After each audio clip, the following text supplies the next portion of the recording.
तो वही थे, मेरी सास जो थी उनके पैर में मतलब शुगर थी उनको, वो गाँव में थे तो वो शादी में गए थे एक, तो जूती ने पैर में काट ली उनके, दोनों पैर में से काट ली थी, तो एक पैर में आए तो फिर दवा लगा दे दुकान हाथ वगैरह, तो एक पैर का ठीक हो गया और एक पैर का नहीं ठीक हुआ वो उनका, तो बढ़ते गया वो। फिर रमजान में अपना खाए पिए, शरबत वरबत पिए ये वो, अब वो इतना बढ़ गया फिर सोचा था काम भी करे, मिट्टी का घर रहते तो मिट्टी विट्टी भी रहती वहाँ गाँव में, तो क्या हुआ क्या नहीं मालूम नहीं, तो इतना मतलब उसमें से पीप बनी नहीं हो रहा था, इतनी बदबू आती थी कि कोई मतलब घर में रुका नहीं जाता था, ऐसा हो गया। तो वही डॉक्टर जो लोकल रहते ना उनको बुला बुला के करवाते थे कुछ ड्रेसिंग वगैरह, फिर ऐसा हो गया कि उसमें से आर पार ऐसा होल दिखाई देने लगा। फिर हम लोगों ने उनको बॉम्बे बुला दिए, फिर जे हॉस्पिटल में दिखाया उनको, इमरजेंसी में जे हॉस्पिटल में दिखाए, तो वो बोले कि पैर काटना पड़ेगा, फिर घुटने से नीचे उनका पैर वो काट दिया वहाँ पे। तो वहाँ पे इलाज विलाज चल रहा था, फिर वो बोले क्या बोले, वो जो वो रहता है उसका मतलब इन्फेक्शन जो है वो मतलब और आगे बढ़ रहा है, मतलब वो थाई से काटना पड़ेगा, तो बोले वो थाई से काटना पड़ेगा। तो फिर ये थाई से कटवाने के लिए तैयार नहीं थी, और उनके मतलब जो गार्जियन भी थे उन्होंने बोले नहीं, बोले हम लोग अब नहीं कटवाएंगे, तो वहाँ से फिर डिस्चार्ज ले लिए जबरदस्ती, और फिर वहाँ से फिर उनको गोंडी में लेकर आए, मन्नत हॉस्पिटल में। फिर गोंडी में चला तो वहाँ पे मतलब कुछ जख्म भर रहा था, तो फिर वहाँ पे भी तो डिस्चार्ज मिल गया वहाँ से, तो फिर घर यहाँ पे लेके आ गए, मुमरा में लेकर आ गए। तो वही उसने बताया था बैंडेज वगैरह करने का, वही हो रही थी, शुगर की दवा वगैरह सब चल रही थी उनकी। तो अब तो माशाल्लाह ठीक है, फिर वो बड़े खाली ड्रेसिंग करने का, इतने दूर आना जाना, तो यही जो मुमरा में रहमानी हॉस्पिटल है वहाँ दिखा रहा था, तो उसने खाली मतलब ड्रेसिंग का बोला था, तो ड्रेसिंग हो रही थी उनकी। अब जो है ना, तो उनका जो ऊपर वाली हड्डी रहती है ना अपनी, ये जो है ऊपर वाली, तो वहाँ से खून और पीप उनका बंद नहीं हो रहा, अभी तक भी वो नहीं सूख रहा, तो वही उसका टेंशन है कि मतलब सूख नहीं रहा वो। तो उनको लेकर गए थे यहाँ पे डॉक्टर रहमानी हॉस्पिटल में, वो डॉक्टर बोल रहा था कि बोले चीरा लगाना पड़ेगा, बोले हाँ चीरा लगा के बोले थोड़ा सा काटना पड़ेगा, बोले तो ठीक होगा, अगर फिर ठीक हो गया तो ठीक है, बोले तो फिर बड़ा ऑपरेशन करना पड़ेगा। वो तो जब भी दवा खाए ना उसके बाद से वैसा जैसा उस तरीके से दवाई हल्का एक ही फिंगर से, लेकिन वो 2 ही 3 दिन में कम होना शुरू हो गया था अलहमदुलिल्लाह से, और अभी ये 3 दिन से एकदम बंद है, मतलब दवाने पर निकलता ही नहीं है। आराम तो माशाल्लाह 95% मेरे को लग रहा है जिस हिसाब से। डॉक्टर तो यही बोल रहे थे ना, क्या नाम है कि उसका ये ऑपरेशन करना पड़ेगा, तो कुछ वहाँ से जो भी हेडिंग गेटिंग है या बड़ी हुई है उसको ऑपरेशन से अगर नहीं करना रहेगा तो और ऊपर से निकल काटना पड़ेगा। तो मन्नत हॉस्टल गोंडी में डॉक्टर यहाँ पे, उनसे भी रब्ता किया था, कॉन्टेक्ट किया था कि ऐसा ऐसा है, तो इनको बताया, बोला ये फर्स्ट नहीं है, रोमा भी नहीं है, और ये जो है बोन में इन्फेक्शन लग रहा है। तो उन्होंने मतलब ऐसा बोला कि हो सकता है बोन इन्फेक्शन हो। तो फिर मैं वहाँ पर मैं फिर आपसे बात किया, तो आपसे अलहमदिल्ला जब बात की आपने वो दवा मेडिसिन बताया, तो अलहमदिल्ला बहुत इत्मीनान हुआ, और 3 4 दिन में मतलब एकदम पस कम होना शुरू हो गया। और बाकी अभी ये लास्ट 3 दिन से जब भी ड्रेसिंग कर रहा हूँ तो एकदम समझ लिया, ऐसा लग रहा है कि एकदम ठीक ही होगा। मेरे ख्याल से वो अंदर है ही नहीं जाएगा अभी, वो अंदर का जख्म पूरा भर गया है, तो ऊपर का ही खाली बचा है, इसी वजह से बिल्कुल नहीं निकल रहा है। अलहमदिल्ला बहुत अच्छा है। तो बोल रहा था तो मतलब कोई ऑप्शन ही नहीं बचा था, ऐसा लग रहा था कि अब बिना ऑपरेशन के बिना कटे वो ठीक ही नहीं होएगा। देख लो अल्हम्दुलिल्लाह आपके जरिए अल्लाह ताला ने एक किला बनाया, और अल्हम्दुलिल्लाह अभी तो एकदम पूरा इत्मीनान हो गया है कि हाँ चलो ठीक है। नहीं तो ये ना इसमें कि अंग्रेजी दवा तो फायदा नहीं कर रही है, और ये होम्योपैथी कैसे फायदा करेगा उसमें, तो मतलब एक इत्मीनान नहीं था ना, भरोसा कैसे आजकल मॉडर्न टाइम पे तो यही रहता है कि हाँ अंग्रेजी दवा हर चीज़ का। लेकिन अभी ये चीज़ हो गया कि हाँ जो है पावरफुल, कभी कभी ये भी कभी कभी क्या, अब तो पूरा भरोसा ही हो गया है कि अभी कोई भी चीज़ हो तो होम्योपैथिक का ही करो, क्योंकि होम्योपैथिक में इसमें वो भी नहीं है ना, डिसएडवांटेज भी ज़्यादा है ही नहीं है। तो अल्हम्दुलिल्लाह काफ़ी अच्छा है, अभी अंदर से मुझे लग रहा है कि पूरा भर गया है, क्योंकि दबाने पर अभी कुछ भी नहीं निकल रहा है। हाँ माशाल्लाह काफ़ी फर्क पड़ा है। Hello everyone, this is Dr. Omahani, and today we are going to share an amazing success story. Not only will we share the success story, but we will also discuss and break down the case step by step, how it was solved, how the remedy was detected, and how you too can identify this remedy in your clinical practice with outstanding accuracy. In the beginning of this video, you saw the testimonial. I hope you have subscribed to the Homeopathy Success channel so that you can continuously track every success story and create a sense of motivation within yourself so that you too can practice homeopathy successfully in a very short time. But unfortunately, in India we often see a very sad reality. After studying homeopathy for 5 years in the BHMS course, during which you are not taught allopathic medicine, when you graduate and try to open your own clinic, you struggle in your initial years. And then the advice you receive is that if you want to become financially stable, you should take up an RMO job in private hospitals. This means you end up practicing something you have never studied. This is, in a way, deceiving patients. They assume you are an MBBS doctor. They don't know whether you are BHMS or MBBS because they are laymen. They simply trust that the doctor has studied medicines for 5 to 7 years and knows the proper procedure and side effects of what they are prescribing. If you are a homeopathic doctor, you should practice homeopathy. Yes, financially you may struggle in the beginning, but you can go abroad if needed. Abroad, you can earn 2 to 3 lakh rupees per month, save your money, and later return to India to open your clinic. I would never advise you to practice something you have never learned. You are misguiding the patient when you prescribe allopathic medicines without proper training. MBBS doctors have rigorously studied allopathic pharmacology and medicine and their side effects and mode of action from day one for 7 continuous years. They know the drug actions, adverse effects, and clinical protocols. They are knowledgeable. If you have cleared the official allopathic medicine exams, after BHMS, and earned a degree that legally allows you to prescribe allopathy, then well and good. But if you have not studied allopathic medicine consistently and have not given any such examination, and you start practicing allopathy just to solve your financial issues, this is absolutely wrong. We went a little off topic discussing this, but I had to speak about it because this trend is increasing nowadays, and it is truly sad. Now, coming back to the remedy, an amazing remedy as we have seen in the testimonial earlier. First, we will understand the case, and then I will analyze it with you. I will also share the 2 main rubrics I use to crack this case. Sometimes, certain cases create immense pressure on the physician. In practice, we don't want such situations, but critical cases do come. Patients who have been everywhere, tried everything, and have very little chance of recovery, especially in chronic conditions, unless the correct similimum is prescribed. Homeopathy never fails. The homeopath fails when the wrong remedy is given. But sometimes situations become so difficult that they put a lot of pressure on you. Exactly this happened in this case. When the patient came to me, she had already taken higher antibiotics, prescribed by the surgeon. The case had reached a point where the surgeon had stopped all medications and declared that surgery was the only option. They said the infection had reached the bone and that the leg would need amputation from the thigh. The family was extremely anxious when they approached me. And I too understood that if I couldn't show results within 15 days, we would have no choice but to go for surgery. We cannot act oversmart in such cases. We cannot risk the patient's life. We must take the correct decision at correct time. So I decided. Within 7 to 15 days, I must show some positive results. Initially, I gave her Merxol 200, 3 doses. You will soon understand why I chose this remedy. The pus discharge behaved unpredictably. Sometimes it stopped completely, sometimes it increased again. 15 days passed. On the 15th day, the family said, "Madam, you had told us that if it doesn't improve within 15 days, we must proceed with surgery.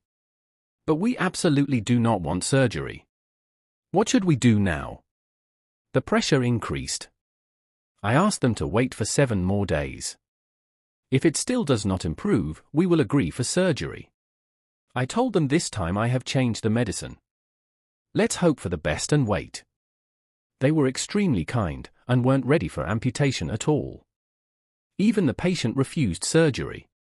I restudied her case very deeply, and this time I prescribed Moschus 10 5 pills every 3 hours for 3 days. And you won't believe it. Within 3 days, 95% of the discharge stopped. In fact, you can even say 100% internally, only a small amount of external healing remained. This case shocked the surgeons, shocked the allopaths, shocked the family.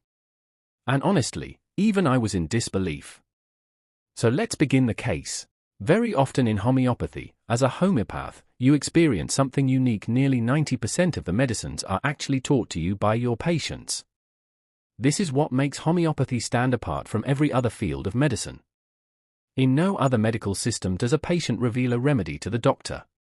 But when the patient comes and describes their personality, we repertorize, and an entirely different remedy emerges. When we study it, we see that the remedy perfectly matches the patient's personality, and we are left astonished as if the patient has taught us a new remedy today. There is a deep joy in that moment, a realization that homeopathy is vast, profound, and ever-evolving. With time, your knowledge expands not by attending tuitions or going to school but by seeing patients, observing deeply, repeatedly studying your failure cases, and improving your clinical insight. Homeopathy teaches you resilience. It is a transformative journey where you learn endlessly, and at the same time you witness your patients converting their vulnerability into strength. That is when you truly understand why homeopathy is known as a holistic healing system. When I started this case, the patient was only crying and repeating one thing: "I am fine, nothing is wrong with me. I am completely fine." There was intense moaning and lamenting. I had barely spoken to her for a minute, and therefore I gave Mercuria solubilis. Whenever we take a case, we don't only talk to the patient, we also talk to those who live with them. Because if you are a good person, people around you feel safe in your presence. Your company gives them comfort, and from that we understand your inner nature. But when the opposite happens, you observe that the people around such patients, especially their family members, are suffering immensely. They live in fear, feeling unsafe because of the patient's psychological and emotional behavior. During the case, I could clearly sense that the family members were mentally troubled because of her. She was psychologically abusive and created a very unsafe environment for everyone around her. At this stage, only 2 remedies were in my mind: Platina and Merc Sol. Since Merc Sol did not help and the patient remained unchanged, I repeated the case taking. A single phrase kept echoing in my mind: this woman is a spoiled child. Who is a spoiled child? Someone who grows into an adult but forgets that life requires manners, dignity, and respect not only for oneself but also for others. Such individuals often have behavioral issues: rudeness, violent anger, a desire to harm others, stubbornness, arrogance, quarreling, and intense aggressiveness. They want everything under their control. They expect everyone to obey their rules even if those rules are irrational or inhuman. Many times, such people are the overpampered children of their parents or grandparents. The family said, "She always tells us that she was raised with extreme care. My parents brought me up like a flower, they treated me so lovingly, you all should have treated me the same way." Her drinking glass was always kept separately. She never allowed anyone in the house, not even the children, to touch or drink water from her glass. She spoke to her husband in highly abusive language. When you hear a woman speaking abusively to her husband, it feels unusual, because normally the opposite pattern is observed. That is when you realize this is a dominating, Platina-like personality. Let's assume the family says she is abusive, aggressive, violent, but as a doctor, when I spoke to her, I felt something else too. Her voice was weak, unstable, and trembling. There was no firmness or conviction in her speech. That is when I took a vital rubric: abusiveness followed by weakness. This was the core rubric of the case.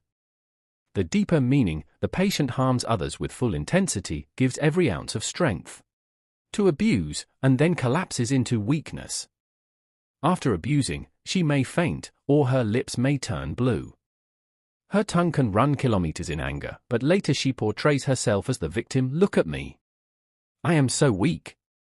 I cannot even speak properly, this is pure hysteria." Her daughter-in-law told me something very important: "Doctor, I have never seen such a nature ever in my life. When she could walk, when her legs were fine, she made our lives miserable. We lived in fear, never knowing what she would say or do next. We lived every moment scared." Here you see cunningness, hysterical moaning, and a personality that has reached adulthood and even old age without ever learning what obedience means. There is also a delusion that my imaginations and thoughts are opposed by everyone. There is terrible rage, maliciousness, and constant readiness for a fight. From their gestures itself, you can see they are always in a fighting mood. Hands are meant for work. But for this remedy, the only motive of the hands is to fight. This gives us the beautiful rubric: gestures makes fighting with hands. Whenever you are changing the patient's medicine, you must inform their family members or the patient themselves that I am changing the medicine, and you have to observe what changes are occurring and then update me. This helps you understand the progress clearly, and the patient also stays aware of how many days it takes for healing to begin. In this case, the action of the second medicine started immediately. Almost 95% of the discharge had stopped, until today the patient is doing well with no discharge at all, and the wound is healing. Moschus Doctrine. What is Moschus? Moschus is a homeopathic remedy made from natural musk, which comes from a small deer called the musk deer. It is not a snake. It is an animal remedy, but from a deer gland, not poison. The musk gland produces a very strong smell, and this smell is the core of Moschus' personality. Oversensitivity, sudden collapse, hysteria, or fainting. Just like the musk smell is too strong, the Moschus patient's nerves are too sensitive. Why does the musk deer have a musk pouch? What is this pouch? The musk deer has a small musk gland, a pouch, under its belly. This gland makes a very strong smell, called musk. Why does the animal produce this smell? Survival reason 1, protection. Animals in the wild cannot speak. They use smell to communicate. The musk smell tells predators, "Stay away from me. I am strong. I am not easy to catch." Strong smells confuse or scare predators. So the smell works like a defense shield. Survival reason 2, attracting a mate, reproduction. In mating season, the male musk deer uses this strong smell to say, "I am healthy, powerful, and ready." The female deer can smell this from far away. So the smell helps them find partners, which is important for survival of the species. This is the biggest biological reason nature created the musk pouch. Survival reason 3, marking territory. Wild animals must protect their territory. The musk smell helps the deer say, "This land is mine. Do not enter." This keeps other males away and prevents fights. This smell is the deer's message to the animal world. It keeps it safe. It helps it find love. It helps it protect its land. The musk pouch exists because it helps in territorial marking, attracting mates, scaring predators, communication with other deer. This is why evolution kept this gland in the musk deer. It increases their chance of survival. See you in the next study session with new case. Until then, take care. Stay safe. कि एक आदमी accident होके road पे, highway पे गिरा हुआ है, लोग गाड़ियां रोक के उसका यूट्यूब बना रहे हैं, वीडियो बना रहे हैं, लाइव कर रहे हैं उसको। क्यों? लाइक्स पाने के लिए। लेकिन कोई आदमी उसको बेचारे कोई गिलास पानी नहीं पिलाएगा, कोई आदमी उसको टच भी नहीं करेगा, कोई आदमी फ़ोन करके, उसके पास फ़ोन है, मोबाइल फ़ोन उसके पास है, इमरजेंसी कॉल किसी दवाखाने को नहीं करेगा, भाई यहाँ एक्सीडेंट हो गया, जल्दी आओ यहाँ पे। ले जाना बहुत दूर की बात है, कम से कम किसी दवाखाने को फ़ोन करके नहीं बुलाएगा। वो क्या करेगा? उस मोबाइल से उसका वीडियो निकाल के यूट्यूब पे डालेगा कि मैंने देखा एक आदमी मर रहा था, मुझको लाइक्स मिलेंगे। इतना जानवर इंसान बनेगा। ऐसा समाज हम चाहते हैं? ऐसा समाज हम नहीं चाहते हैं। फिर जब ऐसा समाज बनेगा, अल्लाह का अज़ाब नहीं आएगा तो क्या आएगा? इसमें इंसान ही नहीं रहते समाज में, इसमें सब मशीनें रहती हैं, इसमें दरिंदे रहते हैं, इसमें बेहिस इंसान जीते हैं जिनमें इंसानियत नाम की चीज़ नहीं है। गलत लोगों को नहीं सुने, नहीं हम सही सही लेते, गलत गलत छोड़ देते, खाना खाने में करते ऐसा। आप सोचिए, सब पेट में डाल देता मैं, और मेरा पेट इतना समझदार है कि जो अच्छा अच्छा है वो रखता, बुरा बुरा फेंक देता, करता ऐसा नहीं। तो आप दिल में क्यों डाल रहे हो उसको? आपका दिल पेट से ज्यादा सेंसिटिव है। पेट में गलत भी गया तो पाखाने के रास्ते से निकल जाता। लूज मोशन हो गए, क्या हुआ भाई? वही गलत खा लिया था मैंने कुछ, तो भी क्या हो गया? लूज मोशन शुरू हो गए, निकला ना बाहर। लेकिन दिल में गलत बात गई, निकल सकती? निकाल के दिखाइए उसको। एक गलत बात दिल में, दिल की ग़िज़ा बनी, वो जिंदगी भर दिल में रहती, बाहर निकलती नहीं। वो क्यों इतना रिस्क ले रहे हैं आप? अपनी थैली में ऐसी गलत क्यों चीज डाल रहे हैं? सांप क्यों डाल रहे हैं ऐसा जो बाहर ही नहीं निकलने वाला है, अंदर ही अंदर डसता रहेगा दिल को? सोचिए, जेब में बिच्छू डालते आप कभी? नहीं डालते। तो अपने दिल में गलत बात मत डालिए, गलत लोगों को मत सुनिए, सिर्फ उन्हीं को सुनिए जो मोतबर है, जिनकी अहले इल्म ने बताया कि हाँ इनकी बात सही होती है, इनकी बात सुनो। वो गलती एक आध कर सकते हैं लेकिन वो गलत नहीं है। रसूलुल्लाह सल्लल्लाहु अलैहि वसल्लम says the first issue to be judged among people on the day of judgment are those of unlawful bloodshed. The first matter which will be resolved on the day of judgment will be the matter of unlawful killings. If a person has killed someone else unlawfully, Allah subhanahu wa ta'ala will punish that person, and this will be the first cases which will be handled on the day of judgment. So killing a person is one of the biggest crimes in Islam. So a Muslim is not supposed to kill others. Islam does not promote innocent killings in the name of Islam. And what ISIS and Al-Qaeda and other such organizations are doing today, Islam does not support this.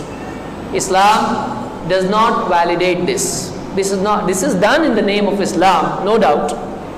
But anyone can do anything in the name of Islam. He is free. But that is not Islam. Why? Because the teachings of Islam are not supporting his actions. The teachings of the Quran, the teachings of the Prophet ﷺ are not supporting, rather they are nullifying his deeds. So this is Islam, and Islam is the religion of peace. Islam is the religion of mercy. Islam teaches Muslims to be merciful and peaceful in the land, merciful to Muslims, to all human beings, to Muslims and non-Muslims, and even to animals. So those who say that Islam is a religion which promotes terrorism and this religion makes Muslims terrorists, this is wrong. Islam has nothing to do with this. Those who are doing this in the name of Islam are the black sheep of the Muslim society, and they are a minority in the Muslim society. The whole majority of the Muslim society throughout the world, the international majority, they support what the Quran says. They support what the hadith of Rasulullah sallallahu alaihi wasallam says. They practice this. Their opinion and the practice say that we are peaceful Muslims, and we do not support the killings of human beings in the name of Islam. Islam is a religion of peace, and these are the last words which I should be saying because my